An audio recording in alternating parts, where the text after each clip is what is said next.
Welcome to the deep dive. Today we're venturing into a really new area online, AI streamers. Yeah, these digital personalities. Exactly, powered by artificial intelligence, popping up on places like Twitch. Often they look like, super detailed anime avatars. Hyper-realistic almost. Totally.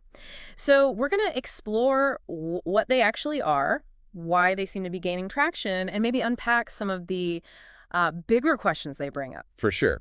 And for this deep dive, we're looking at a segment from, it's a fictional podcast, Bite-Sized Banter. Right. Tech Talk with Alex and Jamie. That's the one. Mm-hmm. The episode is called AI Streamers Are Virtual Influencers Stealing Our Subscribers. Yeah.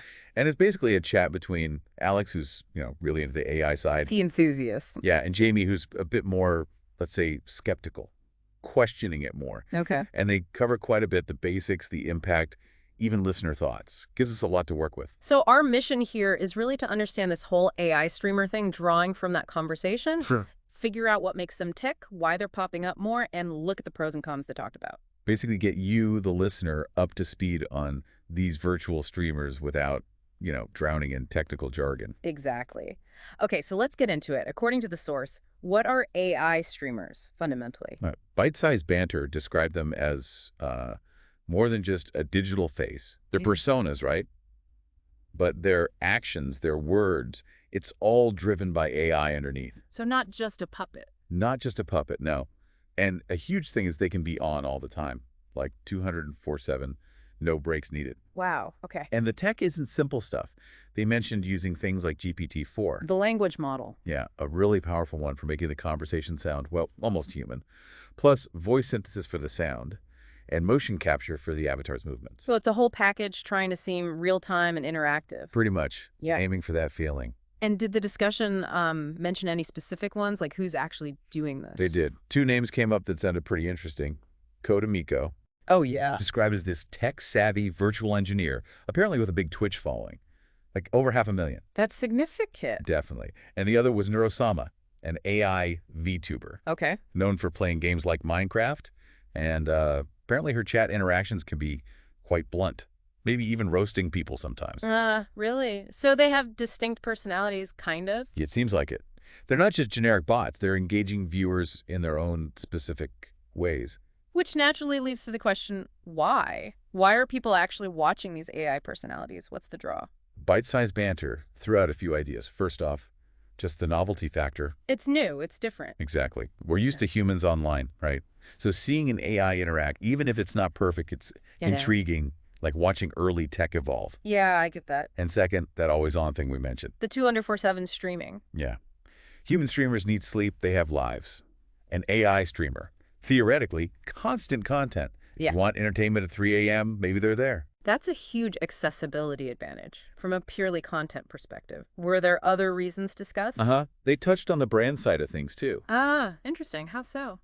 Well, for brands, AI streamers could seem low maintenance, Fewer complications. potentially.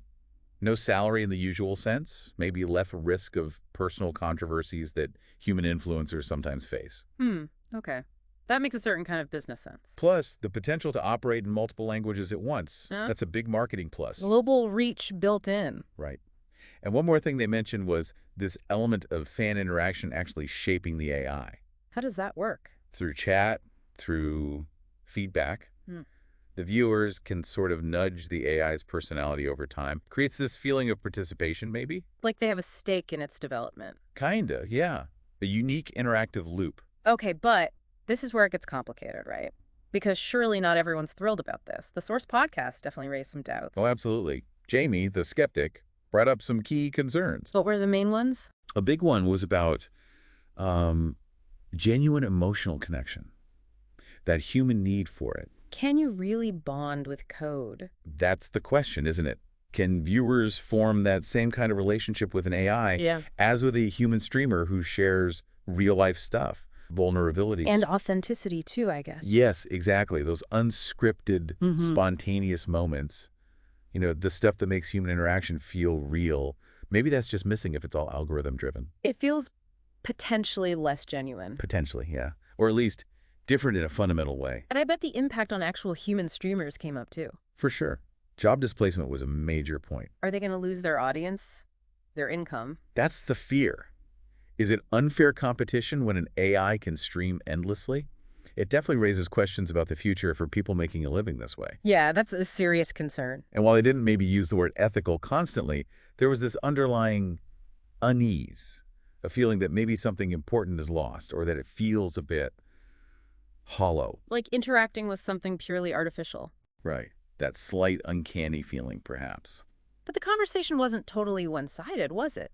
The AI fan, Alex, had points too. Yeah, definitely. Alex offered counterpoints, like suggesting that maybe the AI's flaws or weird moments, Well, not getting jokes, maybe. stuff like that. Yeah, maybe that's part of their charm. Like, it's uniquely artificial, and that's interesting in itself. Okay, framing the limitations as features. Sort of, and also pushing back on the idea that it's only about replacement. How so? Suggesting AI could be a tool for human creators. Like, think VTubers using AI avatars, but still being human behind it, enhancing content, not just replacing the person. Right, using it to augment creativity. Exactly. And Alex also brought up the idea that maybe platforms like Twitch could adapt. Like having separate categories. Humans here, AI there. Yeah, something like that. To maybe level the playing field, or at least make the distinction clear, addressing that unfair competition worry. That's a practical thought. And the source also mentioned listener feedback. What did they think? Yeah, the fictional listeners added some color. One question was about dating an AI streamer. Seriously? Yeah, maybe a bit tongue-in-cheek, but it does poke at that idea of emotional connection, right? How far could parasocial relationships go with AI? A strange new frontier. What else? Then there was a more extreme comment, someone saying something like, AI streamers are the future. Humans are obsolete. Whoa, okay, full techno-optimism there. Pretty much. Though even within the bite-sized banter chat, that was met with, some pushback, seen as a bit over the top. Right. So bringing it all together, what was the general vibe on the future outlook from their discussion? Where did they see this going? The consensus seemed to be, well, expect more AI streamers. The trend is likely to grow. Numbers will increase. Probably. But there was also that concern about authenticity potentially decreasing as brands get more involved. Ah, the commercialization worry. Will they become too polished, too corporate? That seemed to be the fear, losing whatever quirky charm they might have initially. Makes sense. But interestingly, they also floated the idea of a hybrid future, Hybrid, meaning like humans and AI creators actually collaborating, co-streaming together. that would be different. Imagine the It dynamic. could lead to some really weird, really new kinds of content, couldn't it? Okay, so if we boil this all down, what are the main things you think we should take away from this deep dive based on that bite-sized banter segment? I think the big picture is that AI streamers are this really fascinating crossing point between AI tech and online entertainment. It's where those two worlds meet. Definitely. And they clearly offer some unique benefits, being always available, maybe easier for brands in some ways. The practical advantages. Right. But, and it's a big but, they also force us to ask pretty deep questions like, what do we actually value in online interactions? How important is that human connection, that feeling of authenticity? And what does it mean for the people already creating content? Exactly. The impact on human creators, the competition. Yeah. It's a major part of the conversation. The source really showed there's no single answer, yet people are excited, worried, curious, all at once. It really is a mixed bag of reactions. Okay. And it leaves you thinking, AI is moving so fast. How is our actual definition of connection or authenticity going to change as we interact more and more with things that aren't human online? That's a huge question. Will our expectations shift? Yeah. And is this AI streamer thing just a novelty that'll fade, like a fad?